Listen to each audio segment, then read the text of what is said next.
Hello, magandang araw mga katropang maglalado. Ngayon po ay maglilinis ako ng aking automatic swing type incubator. Gawa ng ito ay aking sasalangan na mamayang gabi. Marami na ang nagdala ng itlog para magpasalang. Yan, matagal-tagal ko din itong hindi nagamit. Halos isang taon ding mahigit. Ayan mga katropa, oh, daming alikabok. Ayan, may mga shell pa ng itlog. Naipon na dyan. Hindi ko na nalinisan nung ako'y tinamad na mag-operate niyan. Nagkasakit kasi ako mga katropa. Medyo nagpahinga. Ito nga pala yung mga gagamitin natin mga katropa. Ayan, kailangan natin ng joy syempre para malinisan itong tray. At ayan na mga katropa, nag-umpisa na akong magtimpla ng sabon ng joy. Ayan, para ka lang ring naguhugas ng plato. Kailangan ko ng fishnet para ipangkuskus dito sa mga tray.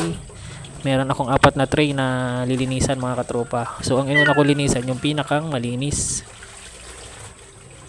Panghuli na yung pinakang maalikabok na tray. Ayan, umpisahan ko sa pamamagitan ng pagkuskus sa mga gilid-gilid. Ayan, para maalis yung mga dumikit na alikabok dyan sa mga gilid na yan. At yan rin yung pinakamadaling linisan kasi diretsuhan. Yan, isang kuskus mo di tanggal ka agad. Yan, kuskus sa palibot. Ayan mga katropa. At syempre isusunod natin ay yung mga bukutas ng tray. Dito muna sa ilalim ang inuna ko. Gawa ng ito ay madaling dukutin. Ayan, kuskus ng kuskus para maalis yung mga nakadikit na alikabok. Yan pong unang tray na yan ay hindi masyadong dumigawa ng bihira yung gamitin. Yan yung nasa pangatlong layer at pang-4 na layer. Yung dalawang tray na na uunahin ko. Yan yung hindi masyadong ginagamit. Yan yung malinis. Pero kailangan pa ding kuskusin para maalis na rin yung mga kumapit na alikabok. So, tagal na rin na naka-stack may mga alikabok na din. Ayan, kuskus ng kuskus. Kailangan ng tiyaga. Ayan,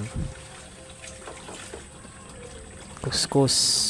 Pangalawang tray na po yan mga katropa. Ayan, tiyaga-tiyaga lang mga katropa. Ayan, ang kabila naman.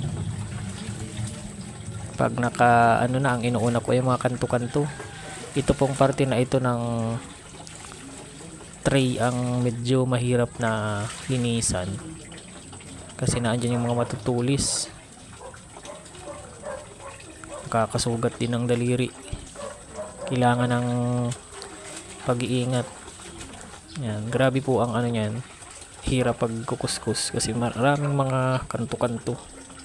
Yan, kailangan talaga ay tiyagaan. Ayan, eto na mga katropa yung sunod na tray. Yan, labo-labo tayo dyan. Eto pa, tiyaga-tiyaga lang, matatapos din yan. Kuskus. So medyo marami-rami yung mga nakadikit na alikabok dito sa tray na ito, kaya kailangan ay kuskusin ng maigi. Eto na yung sunod na tray. Ayan, kuskus tayo, kuskus.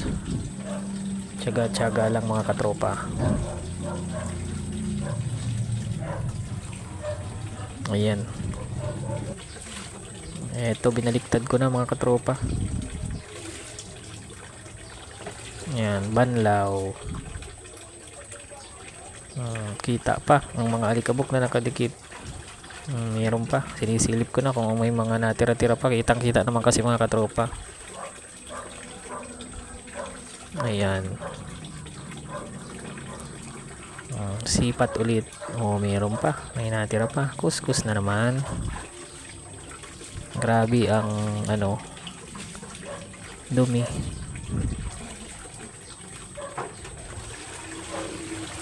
At eto pa mga katropa, eto yung pinakang madumi. Ayan, syempre babanlawan na natin para ka lang naghuhugas ng plato. Ayan, unti-unti nang naalis yung mga bula-bula. Ayan. Inuuna ko rin sa pagbanlaw yung dati ng malinis na mga tray. So bakit pa kailangan nating linisang maigi? Yan, sinisiguro natin na malinis ng maigi para safe yung mga itlog. Para siguradong walang bakterya nakakapit.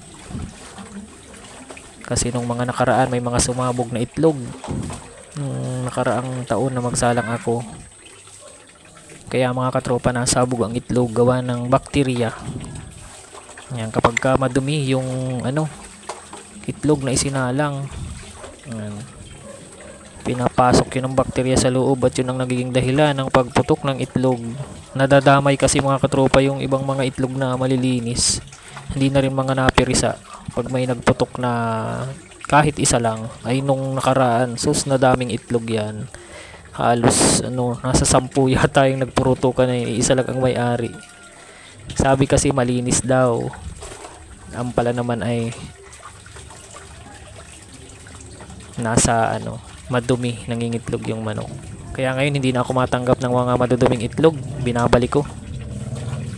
Ayan mga katropa, siguro natin na malinis ang ating tray para pagsalang ay ayan, maganda ang magiging resulta, maganda ang hatching rate, maraming mapisa. Ayan, baka may naiwan pa ng mga bakterya dyan sa mga tray na yan, gawa ng mga sumabog na itlog. Ayan. So mamaya mga katropa ay pagkatapos nito magbanlaw ay patutuyuin ko yan.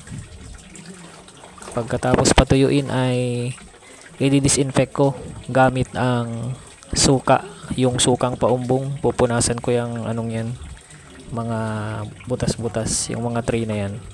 Ayan, para sigurado talaga na malinis ng maigi. Ayan. Ito na po yung ayan, malapit na akong matapos kuskus lang. Sinusundot-sundot ko pa yung mga naiiwan ng mga alikabok diyan sa tray. Kita naman nasisilip diyan. Medyo madumi-dumi pa itong tray na ito. Ito yata yung tray na madaming nagputok na itlog. Ayan, banlaw-banlaw lang mga katropa. Malinis na yung tubig, pangalawang banlaw na yan. Ayan, sinusundot-sundot ko na lang para maalis yung mga natitirang alikabok. Ayan, natapos din mga katropa. At ito, patutuyuin na natin mga katropa, at mamaya ay i-disinfect natin gamit ang suka. Yun lang mga katropa.